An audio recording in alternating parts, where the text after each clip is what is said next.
नमस्कार, मैं अभयराज और आप देख रहे हैं आपकी सभा।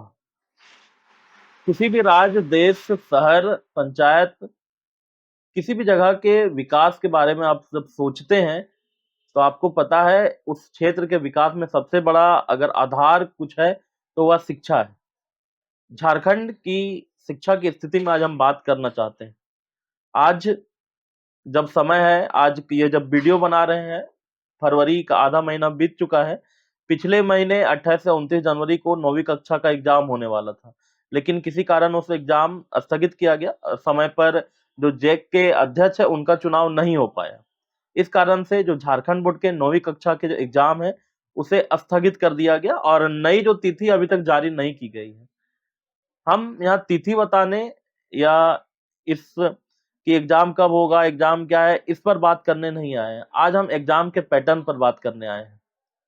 आज जो पैटर्न है 9वीं कक्षा का एग्जाम लेने का, 9वीं कक्षा की जो परीक्षाएं अगर आपके घर में, घर परिवार के कोई बच्चे, रिश्तेदार या अगल-बगल मोहल्ले के कोई बच्चे दे रहे होंगे, तो उनसे आप जानकारी ले सकते हैं कि वो परीक्षा किस आधार पर हो रहा है। वो परीक्षा इस आधार पर हो रहा है कि जो 6 सब्जेक्ट बेसिक हमारा होता है, English, Hindi, math, science, social science, ये तमाम जितने भी सब्जेक्ट हैं, इनका जो परीक्षा होगा, वो ऑब्जेक्टिव बेसिस पर होता है और ये 2020 से लागू है। ऑब्जेक्टिव बेसिस पर होने का मतलब ये हुआ कि आपको एक प्रश्न के 4 विकल्प दिए जाएँगे। उस विकल्प में आपको एक विकल्प सही चुनना है और इसी आधार पर जितने भी कॉम्पिटिशन के एग्ज़ाम होते हैं, वो लिए जाते हैं। और ये पैटर्न हमारे सरकार ने 9वीं कक्षा के स्टूडेंट को लाकर दिया है। उनका एग्ज़ाम अब स्कूल में नहीं होता है, बाकायदा 8 और 9 दोनों, 8 में बोर्ड होता है और 9 दोनों का एग्ज़ाम सेंटर पर होता है। ये बहुत अच्छा बात है कि उनका एग्ज़ाम सेंटर पर लिया जा रहा है। वो सीख रहे हैं एग्ज़ाम देना कि जब बोर्ड का एग्ज़ाम होता है 10th बोर्ड का, तो उसके लिए वो शुरू से प्रिपेयर हो जाए और कॉम्पिटिटिव एग्ज़ाम के माहौल में जो एग्ज़ाम लिया जा रहा है ऑब्जेक्टिव के तर्ज पर, ये भी अच्छी बात है। लेकिन इस दोनों चीज़ों में एक समस्या है। समस्या ये है कि इस पैटर्न के कारण जो स्टूडेंट है वो पढ़ना-लिखना छोड़ रहे हैं, पढ़ना-लिखना कम कर रहे हैं। उसका कारण क्या है? जब हम 9वीं कक्षा में थे या वो तमाम स्टूडेंट जो 2020 से पहले 9वीं कक्षा का एग्ज़ाम दे चुके हैं, उनको पता होगा कि अभी का जो स्थिति है और उस समय की स्थिति में क्या अंतर है। अंतर ये है कि उस समय सब्जेक्टिव एग्ज़ाम होता था, 100 नंबर के जो जितने भी पेपर होते हैं, उसमें 80 नंबर का रिटन एग्ज़ाम होता था और 20 नंबर का स्कूल की तरफ से प्रैक्टिकल दिया जाता था। और ये तमाम जो परीक्षाएँ हमारे स्कूल में ही कंडक्ट कराई जाती थी। मैं खुद 9वीं और 10वीं हाई स्कूल पचम्बा से पढ़ा लिखा हूँ, तो उस समय की जो स्थिति है वो बता रहा हूँ। उस समय एक डर रहता था कि अगर हम एग्ज़ाम पढ़ेंगे नहीं तो एग्ज़ाम में फेल हो जाएँगे। क्योंकि पूरा रिटेन मतलब सब्जेक्टिव पे लिखना होता था, एक-एक लाइन, एक-एक वर्ड, तब हमें मार्क्स दिया जाता था। लेकिन अभी स्थिति अलग हो चुकी है। स्थिति अलग इस आधार पर है कि बस स्टूडेंट को एक विकल्प चुनना है और उनको नंबर मिल जा रहा है। इससे दिक्कत क्या हो रहा है? दिक्कत ये हो रहा है जो स्टूडेंट है वो पढ़ना-लिखना कम कर दे रहे हैं। क्योंकि अब तमाम सुविधाएँ हैं, इंटरनेट है, किताब है। स्थिति ये होती है कि साल भर में बहुत सारे ऐसे किताब निकल जाते हैं, जिसमें सभी विषयों के उसमें क्वेश्चन होते हैं और ऑप्शन के साथ होते हैं। बच्चे क्या कर रहे हैं कि उधर 7-8 महीने पढ़ना बिल्कुल कम कर चुके हैं।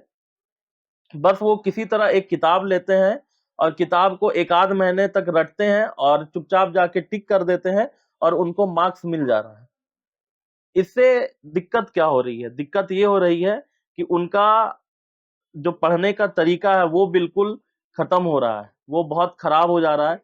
जब वही बच्चे 10th में पहुँच रहे हैं, तो उनको दिक्कत हो रहा है। 10th फिर भी उनसे निकल जा रहा है, लेकिन 8 और 9 ये 2 कक्षा ऐसी है जहाँ से पढ़ने का आदत छूटता है और 11th-12th में वो बच्चे जाते हैं और वहाँ से रिज़ल्ट आपका खराब हो रहा है।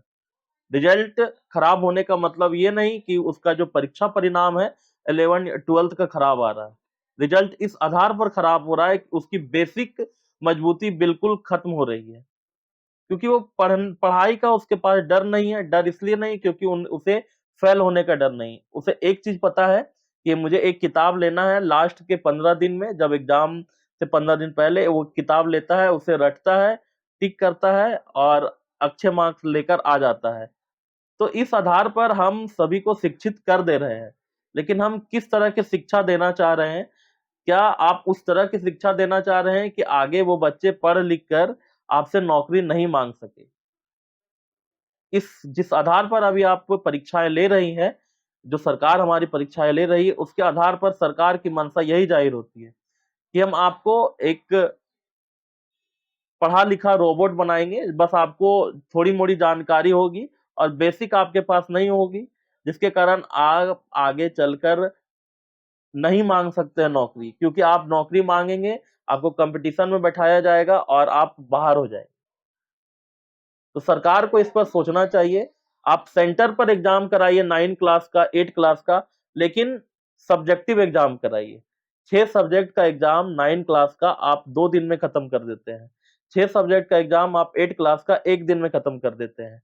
ये कहीं न कहीं चिंता का विषय है। जितने भी शिक्षित लोग हैं, जितने भी संबंधित अधिकारी हैं, वो कृपया एक बार यहाँ के बारे में ज़रूर सोचें कि आप झारखंड को क्या बनाना चाहते हैं। झारखंड की जो स्टूडेंट है, झारखंड का जो भविष्य है, उसे आप कितना बर्बाद करना चाहते हैं। और उन तमाम छात्र-छात्राओं से भी निवेदन है, जितने भी लोग ये वीडियो देख रहे हैं, आप शुतुरमुर्ग की स्थिति में जा रहे हैं।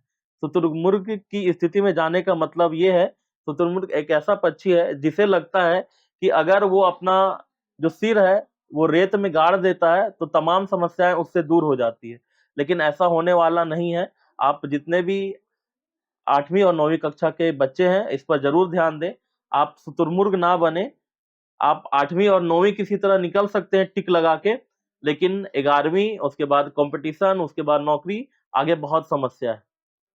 तो उम्मीद है अगर सरकार तक ये हमारी वीडियो पहुँचती है या संबंधित अधिकारी विभाग तक ये वीडियो पहुँचती है, तो कम से कम एक बार वो इस पर गहन अध्ययन ज़रूर करेंगे। मिलते हैं नेक्स्ट वीडियो में, तब तक के लिए जोहार झारखंड।